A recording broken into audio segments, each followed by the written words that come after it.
Here's a good question for today. What should we look for next in the great tax reform debate? This question arises because this week the White House rolled out the broad, and I mean very broad, outlines of its tax reform tax cut plan. And there are probably 1,000 things to look for because there are so many details that haven't been announced yet and haven't been worked out yet. But here are 3 to keep an eye on in the coming weeks. The first one is, how concerned are Republicans about the deficit?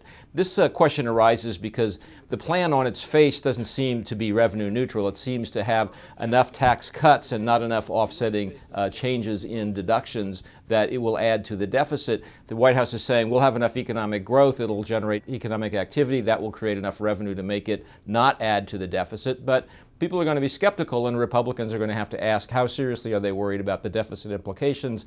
Cynics in the Democratic Party say Republicans seem to only be worried about the deficit when there's a Democrat in the White House, and they'd look the other way than when there's a Republican in the White House. We'll see if that's true or not.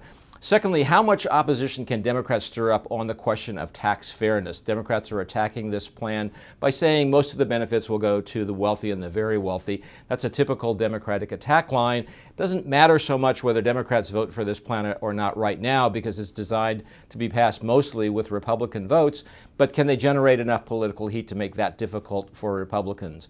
Third, and more interesting and less publicized question is, what will Republicans from high tax states have to say? One of the important elements of this plan is to eliminate the deduction for local and state taxes.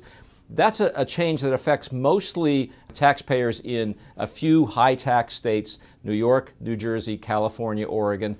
Those happen to be states where there are no Republican senators, but there are some Republican House members from those states. They will be worried about this. There are, for example, 28 Republican House members from New York, New Jersey, and California.